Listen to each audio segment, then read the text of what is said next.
플라시보 위약의 영적 의미 마이너스 하워드 피트만. 웹스터 사전은 위약 플러시보이란 병을 실질적으로 완화시키거나 치료하는 목적보다는 환자의 심리적인 안정을 가져다주는 약물 치료로 정의한다. 의사들은 우리가 위약에 의해 치료받는다는 사실을 아는 순간 그 효능을 잃게 된다고 말한다. 효력을 발하기 위해서는 그것이 진짜 약물로 치유력이 있는 것이라고 생각해야 한다. 환자들이 치료법을 믿는 순간 이 치료법은 다른 방법으로 치유되지 못한 많은 병을 고칠 수가 있다. 위약은 물질적인 것보다는 환자들의 마음속에 살아있는 정신적인 것이다. 위약의 효과가 제대로 발휘되기 위해서는 의사가 환자에게 효능에 대한 확신을 갖도록 설득하는 것이 중요하다. 여러분, 나는 이 치료법이 바로 오늘날 말로만의 기독교인들이 애용하는 것임을 단언한다. 이 치료 의사는 사탄이다. 사탄은 환자들에게 입에 발린 종교, 얕은 경험을 제공하고 귀에 그럴듯한 사실을 속삭인다. 사탄에게 유혹당한 환자들은 이것을 믿으며 자신이 거듭난 것과 구원받은 것은 사실이고 이 경험만으로 충분하다고 공언한다. 사탄 의사는 환자들이 교회에 다니는 것을 허락할 것이고 성가대, 기도, 주일학교 교사, 설교 등 일체의 활동을 허용할 것이다. 그는 환자들이 껍데기 기독교에 관계된 거라면 어떤 행위도 허용할 것이다. 물론 단 한 가지를 제외하고는 말이다. 바로 환자들이 입으로 말하는 기독교의 삶을 살아가도록 허용하지 않는다는 것이다. 환자들은 위약 치료법이 효과적이라고 생각하기 때문에 다른 치료법의 필요성을 느끼지 못한다. 실제로 환자들은 이 치료의 효과를 위해서는 그 치료법이 좋다는 사실을 믿어야 한다. 두 가지 사실, 즉 의사를 믿어야 하고 둘째로 위약의 완치 능력을 믿어야 한다. 이것이 어떻게 이 치료법이 효과가 있는지를 잘 설명해 준다. 환자들이 의사의 능력과 치료법을 믿을수록 치료 효과가 빨리 나타난다는 사실이 입증된 바 있다. 즉 믿음이 굳건할수록 위약 치료의 효과가 큰 것이다. 사탄 의사는 자신의 존재를 미화시키며 환자들의 신뢰를 얻는다. 때로는 빛의 천사로, 때로는 하나님으로 가장하여 다가오기도 한다. 확실한 것은 자신의 이름으로는 오지 않는다는 것이다. 환자들의 눈에 보이는 그의 능력은 훌륭해 보이지만 항상 거짓이다. 이렇게 환자들의 환심을 산 후 사탕 발림 종교의 엄청난 치료 효과를 이야기함으로써 완벽한 덫을 놓는다. 환자에게 자신의 말만 들어야 하며 다른 의사에게 가서는 안 된다고 가르친다. 환자는 자신의 이런 삶이 얼마나 허약한지를 보여주고자 하는 다른 의사의 말을 들어서는 안 된다. 바로 오늘날 교회에 존재하는 이 위약 치료법은 껍데기 신앙으로 참 기독교의 모든 요소를 다 가지고 있다. 차이점은 이들 요소가 매우 피상적이며 지식적이라는 점이다. 그 종교는 입과 말만의 종교이며 가슴과 행동의 종교가 아니다. 현재의 기독교 교단들 안에 있는 참 믿음과 거짓 믿음은 거의 똑같은 요소들을 포함하고 있다. 큰 차이점은 거짓 믿음은 가르쳐질 뿐이고 참 믿음은 삶으로 나타난다는 것이다. 사탄은 오늘날 현세 교회를 통제하고 있다. 수하에 있는 마귀들의 도움으로 모든 기독교단들의 대부분을 위약으로 치료하고 있다. 신자들 대부분은 하나님에 대해서 알고 거듭남에 대해서도 안다. 서로 사랑해야 한다는 것도 알고 있다. 그러나 실제로 그렇게 사는 사람은 몇 안 된다. 전 세계 기독교인들의 대다수는 이렇게 말로만 신앙을 고백하는 신자들이며 가슴으로 믿는 신앙과는 너무나 거리가 멀다. 따라서 이들의 삶에는 능력이 없다. 그들의 리더들로부터 진리가 없기 때문에 그들은 참된 증인으로서의 삶을 살아갈 수 없다. 진리 대신 거짓에 끌려가고 있는 것이다. 성경은 이런 상황을 명백히 언급하고 있다. 세상을 섬기면 하나님을 섬길 수 없다. 이 사실을 잘 알아야 한다. 그리스도의 제자가 되려면 우리는 세상과 구별되어 거룩하게 살아야 한다. 우리는 믿음에 대해 말만 할 것이 아니라 믿음대로 살아야 한다. 요한계시록 3장 14절 22절까지에는 이렇게 입으로만 열심인 기독교인들에 대한 증언이 나온다. 이것은 7번째 편지요, 마지막 편지이다. 라오디게아 교회의 사자에게 편지하기를 아멘이시오. 충성되고 참된 증인이시오. 하나님의 창조의 근본이신 분이 가라사대 내가 내 행위를 아노니 너는 차지도 아니하고 더웁지도 아니하도다. 네가 차던지 더웁던지 하기를 원하노라. 네가 이같이 미지근하여 더웁지도 차지도 아니하니 내 입에서 너를 토하여 내치리라. 네가 말하기를 나는 부자라. 부유하여 부족한 것이 없다 하나 내 곤고한 것과 가련한 것과 가난한 것과 눈먼 것과 벌거벗은 것을 알지 못하도다. 내가 너를 권하노니 내게서 불로 연단한 금을 사서 부유하게 하고 안약을 사서 눈에 발라보게 하라.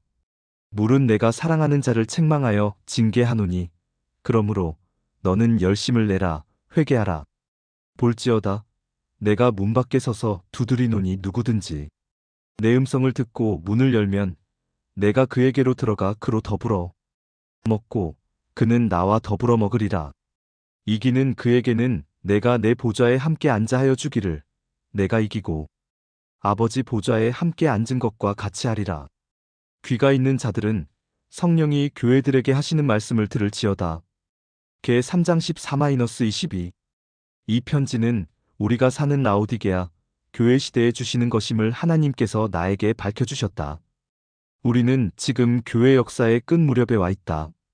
우리가 이 편지에서 볼 수 있는 것은 입신자들은 참된 기독교의 진리를 알기는 하지만 실제 자신이 처한 상황은 모르고 있다는 것이다. 그들은 사탄 의사가 가르쳐준 위약치료의 효과를 믿기 때문에 그 이외의 것은 전혀 필요 없다고 생각하는 것이다. 그들은 자신의 믿음대로 살지 않아도 되므로 본질적인 것이 결여되어 있다. 그들의 종교는 이론적이며 지식적인 머리 종교이다. 이 종교는 사람의 영혼을 질식시키며 따라서 부도덕한 행동도 허용하는 것이다. 교회는 다니지만 사람이라 어쩔 수 없다는 사탄의 거짓말로 자신을 합리화한다. 이 지적인 종교는 주일날 교회에 가서 나는 예수님을 정말 사랑해요. 오, how I love Jesus 라는 찬양을 부르도록 해준다. 그런 후 세상에 나가서는 가난한 형제의 저당물을 차압해버리는 짓을 행하는 것이다. 그들은 이것이 사업이라 어쩔 수 없으며 사업과 종교는 엄연히 다르지 않느냐라며 변명한다. 이 종교는 어떤 부도덕 행위도 묵인해주며 각 교회의 신도들 대부분도 그 변명을 늘 받아준다. 이것이 오늘날 우리가 처해 있는 실제 상황이다. 가슴 신앙인은 흔치 않은 예외적 존재이다. 그는 입신자들에게 광신자 또는 별난 사람이라 불리고 세상 사람들에게 미움과 멸시를 당한다. 사람들은 그 이유도 모른 채 그를 정말로 증오한다. 가슴 기독교인에게 나는 말한다. 용기를 잃지 말라. 담대하라.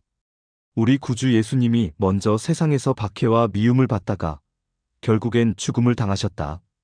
그 가운데서도 끝까지 진실했고 첫 승리자가 되셨다. 형제 자매여, 여기 좋은 소식이 있으니 당신도 세상을 이길 수 있다는 사실이다.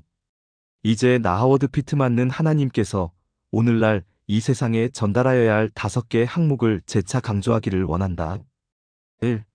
지금 자신이 그리스도인이라고 믿는 사람들이여, 우리가 지금 살고 있는 것은 라오디게아 교회 시대이다. 소위 그리스도인이라 말하는 이들은 거의 대부분 속고 살고 있다. 그들은 예수를 이야기하고 교회 생활을 하지만 그에 합당한 삶을 살지 못한다. 그리스도인이라 주장하면서도 마귀와 같은 삶을 산다. 그 모든 것이 괜찮다는 사탄의 거짓말에 그대로 속고 있는 것이다.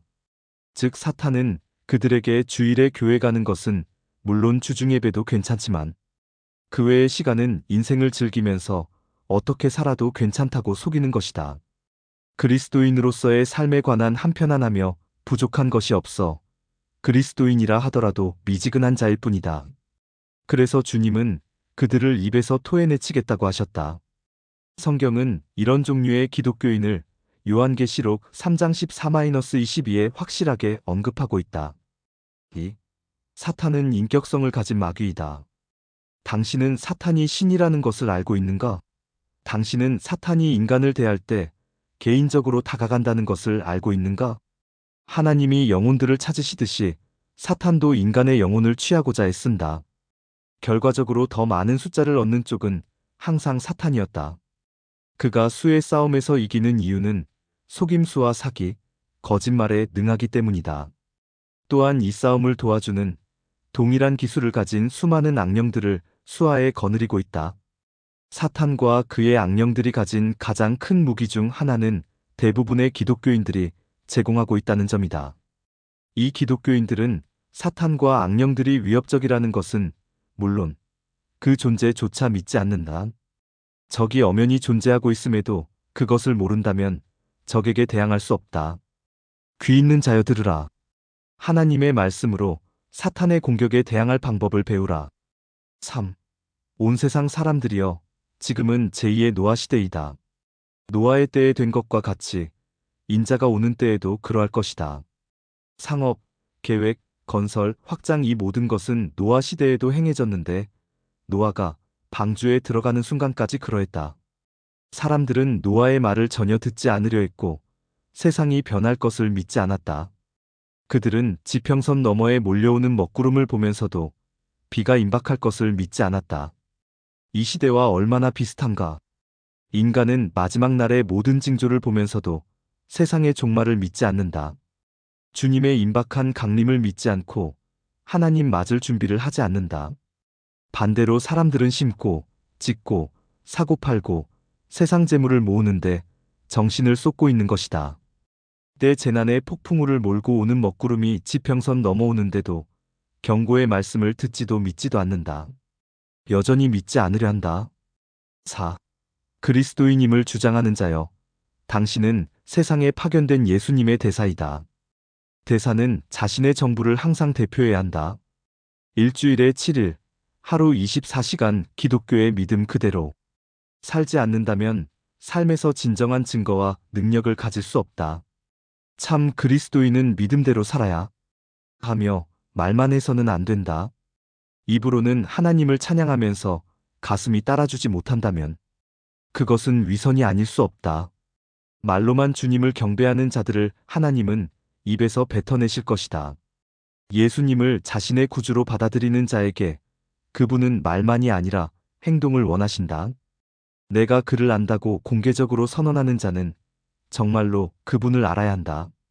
특별히 기독교의 지도자들은 그 자리에 주님으로부터 직접 부르심을 받았어야 한다. 그들 자신을 위해서 말이다. 가르침, 설교, 기타 리더십의 책임을 받아들인 자는 하나님께 대답해야 할 것이 많다. 지금까지의 메시지의 핵심은 마태복음 6장 33에 나와 있다. 너희는 먼저 그의 나라와 그의 의를 구하라. 그리하면 이 모든 것을 너희에게 더하시리라. 이것은 오순절 이후로 최고의 뉴스다. 하나님은 이제 이 세상을 다시 한번 흔들 군대를 모으고 계신다. 주님의 병사들을 통해서 하나님은 소위 조직 기독교의 기성체계를 뒤흔들 만한 엄청난 기적을 보여주실 것이다. 하나님이 모으시는 병사들은 오순절 때의 제자들보다도 하나님의 능력을 더 확실하게 보여줄 것이다. 엘리야의 기적보다도 더 위대한 기적들도 있을 것이다. 이것은 엄청난 일이다. 이것은 지상 최대의 뉴스이다. 이 군대를 모으기 위한 하나님의 노력은 오랫동안 진행되어 왔다. 어떤 병사들은 이미 상당한 수준의 믿음을 갖게 되었고, 다른 새로운 병사들이 그들 수준의 믿음에 올려 질 때까지 기다리는 자리에 있다. 성경에서 주님이 우리의 믿음의 주요, 온전케 하시느니라고 한 것을 기억하라. 병사들의 믿음을 통해서 하나님은 자신의 능력을 보여주실 것이다. 앞에서 언급했듯이 오랫동안 그분은 소수의 군병들을 모아왔다. 이제 이 일은 본격적으로 진행될 것이고, 하나님은 성경에 약속하신 대로 하나님의 군대를 통해서 엄청난 기적을 보여주려고 하신다. 이제 부름받은 군사인 당신에게 고한다. 하나님의 부름을 받아 이미 모집된 병사들에 합쳐질 당신들은 엘리야의 영으로 굳게 세워질 것이며, 그 목적은 다시 한번 주님이 오시는 길을 곧게 하는 것이다. 주님은 곧 재림하실 것이다. 새로 모집된 병사들이여, 권하노니 성경을 부지런히 공부하고 삶의 모든 구석에서 하나님의 뜻을 찾으라. 영적 훈련의 시간이 부족하지만 삶에서 먼저 주님을 구한다면 당신은 상상할 수 없을 정도의 여러 방법을 통해 쓰임을 받을 것이다. 택함을 받는 자들은 성경에 나오는 늦은 비잠자는 영혼들을 깨우는 애 용사들이다. 이 부르심은 선지자 요엘이 말한 대부흥의 끝을 위한 것이다. 시작은 오순절이었다. 이 대부흥의 끝이 늦은 비의 시작이니 당신은 전문적 군사훈련으로 영적 전쟁을 준비해야 한다. 이것 또한 알라. 이 기드온의 군대에 적합하지 못한 자들을 추려내는 시간이 있을 것이다. 성경에 나온 기드온의 300용사처럼 아주 특정한 소수만이 마지막 때의 전투에서 주님의 군사로 쓰여질 것이다.